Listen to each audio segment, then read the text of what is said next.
Salut Martial, tu as entendu parler des nouvelles réformes de Gabriel Attal sur l'assurance chômage? Oui, Ça fait j'ai beaucoup lu de bruit quelques en ce articles. moment. Il semble vouloir durcir les conditions pour les demandeurs d'emploi. Tu en penses quoi? Franchement, ça me préoccupe.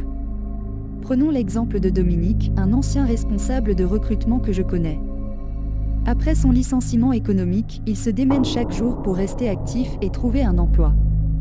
Il suit des formations, envoie des candidatures, participe à des entretiens. Et malgré tout ça, les réformes d'Attal risquent de lui compliquer encore plus la vie. Je vois ce que tu veux dire. Attal veut inciter les gens à reprendre un emploi plus rapidement, mais pour ceux qui sont déjà actifs dans leur recherche, ça peut être vécu comme une pression inutile. Dominique doit déjà faire face à des obstacles comme la discrimination liée à l'âge et le manque de formation adaptée. Durcir les conditions d'indemnisation risque de les stresser encore plus. Exactement.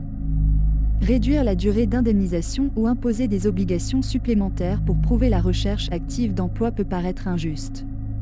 Pour des gens comme Dominique, qui sont déjà très engagés, ces mesures sont perçues comme punitives. Oui, et en plus, le marché du travail est déjà assez rigide. Plutôt que de mettre la pression sur les demandeurs d'emploi, il serait peut-être plus judicieux de les soutenir davantage. Par exemple, des formations adaptées aux nouvelles technologies, comme l'intelligence artificielle, pourraient vraiment aider Dominique à retrouver un emploi stable et correspondant à ses compétences. Tout à fait. Une approche plus équilibrée serait de combiner des incitations à la reprise d'emploi avec un soutien personnalisé et des accompagnements renforcés. Cela réduirait non seulement le chômage, mais éviterait aussi de marginaliser encore plus les chômeurs. Il est essentiel de comprendre la réalité à laquelle ils font face.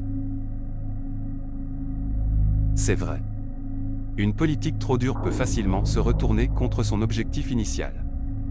En prenant en compte les difficultés réelles des demandeurs d'emploi et en leur offrant les moyens de s'adapter aux évolutions du marché, on pourrait avoir des résultats beaucoup plus positifs. Absolument.